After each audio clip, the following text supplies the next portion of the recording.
So guys finally ಏನಿದೆ supreme court ಈ ಒಂದು ಹೊಸ ಗೈಡ್ಲೈನ್ಸ್ ಏನು ಬಂದಿತ್ತು UGCದು ಅದಕ್ಕೆ ಬ್ರೇಕ್ ಅನ್ನ ಹಾಕಿದೆ, ಅಂದ್ರೆ ಸ್ಟೇ ಅನ್ನ ಕೊಟ್ಟಿದೆ.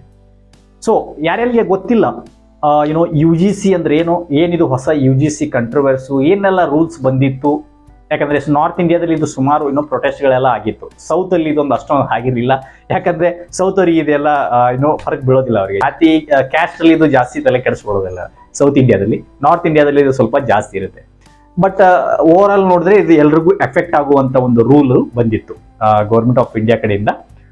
UGC ಅಂದ್ರೆ ಇದೊಂದು ಯೂನಿವರ್ಸಿಟಿ ಗ್ರಾಂಟ್ ಕಮಿಷನ್ ಅಂದ್ಬಿಟ್ಟು ಎಜುಕೇಶನ್ ಮಿನಿಸ್ಟ್ರಿ ಏನಿರುತ್ತೆ ಭಾರತ ಸರ್ಕಾರದ್ದು ಅದ್ರ ಅಂಡರ್ ಅಲ್ಲಿ ಇದೊಂದು ಕೆಲಸ ಮಾಡುತ್ತೆ. ಇದೊಂದು ಬಾಡಿ ಅಂದ್ರೆ ಮೇನ್ಲಿ ಇದ್ರ ವರ್ಕ್ ಏನಂದ್ರೆ ಈ ಎಲ್ಲ ಯೂನಿವರ್ಸಿಟಿ ಏನ್ ಕಾಲೇಜ್ಗಳು ಏನಿರುತ್ತೆ ಅದಕ್ಕಂದ್ರೆ ರೂಲ್ಸ್ ಅನ್ನು ಕ್ರಿಯೇಟ್ ಮಾಡೋದು, ಗ್ರಾಂಟ್ ಅನ್ನ ಮಾಡೋದು. ಸೊ ಈ ರೀತಿ ಒಂದು ಅಂದ್ರೆ ಮ್ಯಾನೇಜ್ ಮಾಡೋದು ಅಂತ ಹೇಳ್ಬೋದು ನೀವು ಸಿಂಪಲ್ ಆಗಿ ಹೇಳ್ಬೇಕು ಅಂತಂದ್ರೆ, ರೈಟ್? ರೂಲ್ಸ್ ಅಂಡ್ ರೆಗ್ಯುಲೇಷನ್ಸ್ ನ ಜಾರಿಗೆ ಮಾಡೋದು.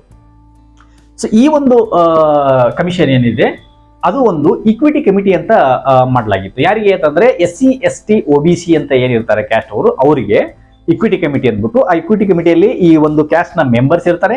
ಸೊ ಯಾರಾದ್ರೂ ಜನರಲ್ ಕ್ಯಾಟಗಿರಿಯವರ ಮೇಲೆ ಕಂಪ್ಲೇಂಟ್ ಮಾಡಿದ್ರೆ ಈ ಒಂದು ಮೆಂಬರ್ಸ್ ಏನಿರ್ತಾರೆ ಅವರು ಇವರನ್ನ ಅಂದ್ರೆ ಜನರಲ್ ಕ್ಯಾಟಗಿರಿ ಅವರನ್ನ SC SC ಆಕ್ಟ್ ಅಲ್ಲಿ ಹಾಕ್ಬಿಟ್ಟು ಒದ್ಬಿಟ್ಟು ಒಳಗಡೆ ಜೈಲ್ಗೆ ಹಾಕ್ಸುವ ತನಕ ಅವ್ರು ಕೆಲಸ ಮಾಡೋರು ಈ ಒಂದು ಕಮಿಟಿಯವರು ಮಾಡ್ತಾ ಇದ್ರು. ಬಟ್ ಆದ್ರೆ ಸರ್ಪ್ರೈಸಿಂಗ್ಲಿ ಏನು ಅಂತಂದ್ರೆ ಆ ಒಂದು ಕಮಿಟಿಯಲ್ಲಿ ಜನರಲ್ ಕ್ಯಾಟಗಿರಿ ಮೆಂಬರ್ ಇರೋದಿಲ್ಲ, ರೈಟ್? ಅಂದ್ರೆ ಅವ್ರು ಆಕ್ಚುಲಿ ಮಾಡಿದಾರ, ಅದು ಫಾಲ್ಸ್ ಎಲಿಗೇಷನ್ ಏನು ಅನ್ನೋದು ಚೆಕ್ ಆಗ್ಬೇಕಲ್ವಾ. ಸೊ ಅದೊಂದು ಪಾಯಿಂಟ್ ಆಯ್ತು. ಇನ್ ಸೆಕೆಂಡ್ ಪಾಯಿಂಟ್ ಬಂದ್ಬಿಟ್ಟು ಓಕೆ ಅದು ಇದ್ರೂ ಕೂಡ ಪರವಾಗಿಲ್ಲ, ಬಟ್ ಆದ್ರೆ ಫಾಲ್ಸ್ ಎಲಿಗೇಷನ್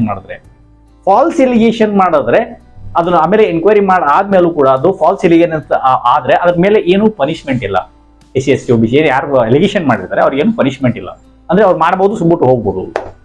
ಸೊ ಇಂಥ ಒಂದು ಥರ್ಡ್ ಕ್ಲಾಸ್ ರೂಲ್ಸ್ ಏನಿದೆ ಅದು UGC ಗ್ರಾಂಟ್ ಕಮಿಷನ್ ಏನಿದೆ ಅದು ತಗೊಂಡ್ಬಂದಿತ್ತು. ಸೊ ಇವತ್ತು ಅದನ್ನ ಫೈನಲಿ ನಾರ್ತ್ ಇಂಡಿಯಾದಲ್ಲಿ ಸುಮಾರು ಪ್ರೊಟೆಸ್ಟ್ ಮಾಡಾದ್ಮೇಲೆ ಇವತ್ತು ಸುಪ್ರೀಂ ಕೋರ್ಟ್ ಅಲ್ಲಿ ಪೆಟಿಷನ್ ಕೂಡ ಹೋಗಿತ್ತು ಸುಮಾರು PIL. ಸೊ ಅದನ್ನೆಲ್ಲರೂ ಸುಪ್ರೀಂ ಕೋರ್ಟ್ ಕೇಳ್ ಆದ್ಮೇಲೆ ಅದಕ್ಕೆ ಒಂದು ಸದ್ಯಕ್ಕೆ ಏನಿದೆ ಹೋಲ್ಡ್ ಅನ್ನ ಮಾಡಿದೆ. ಕಂಪ್ಲೀಟ್ ಆಗಿ ಏನು ಹೊಸ ಗೈಡ್ಲೈನ್ಸ್ ಬಂದಿತ್ತು ಅದಕ್ಕೆ ಹೋಲ್ಡ್ ಮಾಡಿದೆ. ಜಾಸ್ತಿ ಓಡ್ಬಿಟ್ರಪ್ಪ ನೀವು ಸ್ವಲ್ಪ ನಿಲ್ಕೊಳ್ಳಿ ಅಂದ್ಬಿಟ್ಟು, ರೈಟ್? ಅದನ್ನ ಇವಾಗ ತಡೆದು ಹಾಕಿದೆ. ಇನ್ನು ನೆಕ್ಸ್ಟ್ ಹಿಯರಿಂಗ್ ಬಂದ್ಬಿಟ್ಟು 19th of March, ಅಂದ್ರೆ ಮಾರ್ಚ್ ನೆಕ್ಸ್ಟ್ ತಿಂಗಳಲ್ಲಿ, ಆಮೇಲೆ ಫೆಬ್ರವರಿ ಮಾರ್ಚ್ 19ಗೆ ನೆಕ್ಸ್ಟ್ ಹಿಯರಿಂಗ್ ಇದೆ. ಸೊ ಇದೊಂದು ಕ್ವಿಕ್ ಆಗಿ ಸಮರಿ ಇತ್ತು UGCದು.